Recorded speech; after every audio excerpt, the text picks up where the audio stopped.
حضرت اسامہ حضور سے بے تکلف تھے اور جو ضرورتیں تھی حضور سے آ کے کہہ لیتے تھے، ظاہر پوتوں کی جگہ پہ تھے، کوئی بھی کام ہوتا بلا تکلف حضور کی خدمت میں حاضر ہو جاتے۔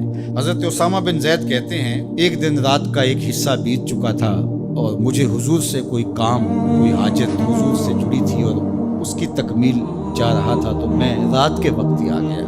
ظاہر ہے کہیں جانا ہو تو بندہ سوچتا ہے، لیکن جہاں اتنی بے تکلفی ہو وہاں کہتا ہے چلو میں چلا جاتا ہوں، تو وہ حضور کی خدمت میں حاضر ہو گئے۔ تو آقا کریم تشریف لے آئے۔ اللہ اکبر۔ حضور علیہ السلام نے ایسے ہی چادر لپیٹی تھی اور حضور کے اطراف میں ابھار تھے، لیکن مجھے نہیں پتا تھا کہ اندر کیا ہے، تو میں نے حضور سے حاجت کہی، حضور نے میری حاجت پوری کر دی۔ فلما فرغت من حاجتی، جب میں اپنی حاجت سے فارغ ہو گیا، جو میرا کام تھا وہ ہو گیا، تو پھر میں نے یہ سوال کر ہی لیا۔ قلت ما ھذا الذی انت مشتمل علیہ، میں نے کہا حضور یہ کیا ہے جس کے اوپر آپ نے چادر ڈال کر ڈھانپا ہوا ہے؟ فکشف، تو حضور نے کچھ بتانے کی بجائے چادر ہی کھول دی۔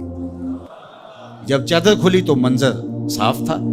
میں نے کیا دیکھا سنو، حضرت اسامہ بن زید بن حارثہ بیان کرتے ہیں فائز الحسن والحسین علی ورقہ، ایک پہلو سے امام حسن چمٹے تھے اور ایک جانب امام حسین چمٹے ہوئے، دونوں نے حضور کے پہلوؤں سے جفی لگائی ہوئی تھی، حضور علیہ السلام کے کشہین سے، حضور کے پہلوؤں سے لپٹے ہوئے تھے۔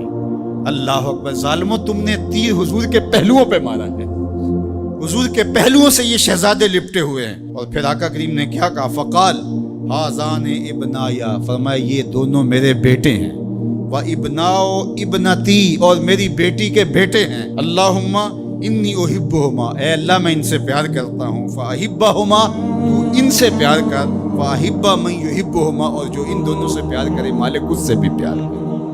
اللہ اکبر۔ حذیفہ بن یمان اپنی ماں کی مغفرت کا سوال لیے حضور کے پاس حاضر ہوئے تھے، اور آقا کریم نے ان کو یہ خبر بھی دی، حذیفہ سنو، یہ فرشتہ میرے سامنے حاضر ہے اور یہ میری فاطمہ اور میرے حسن حسین کے لیے جنتیوں کی سرداری کا مجدہ جاں فضا لے کر آئے ہیں، پیغام لے کر آئے ہیں، بشارت لے کر آئے ہیں۔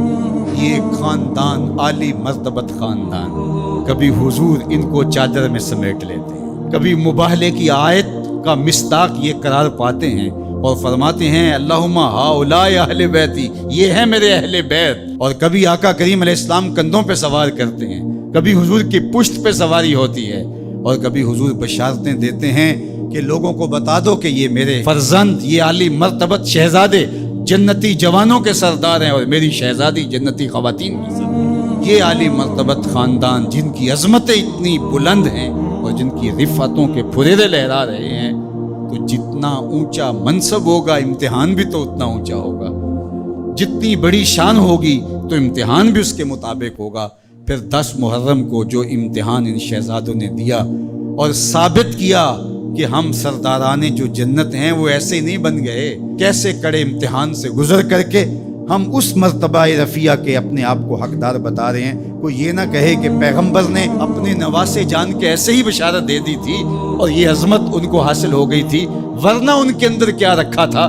اب زمانہ دیکھے کہ جو حسین ابن علی نے کر کے دکھایا ہے، زمانے میں کوئی دکھائے تو صحیح۔ عظمتوں کی جس مسند پہ بیٹھے شہزادہ رسول دکھائی دیتے ہیں اور شہزادی رسول دکھائی دیتی ہیں اور امام حسن دکھائی دیتے ہیں، یہ الگ الگ عنوانات ہیں، جس عنوان پہ آئیں تو ایک کائنات بسی ہوئی ہے۔ اللہ جل شانہ ان شہزادوں کی برکت سے ہمیں دین کا حقیقی شعور عطا کر دے۔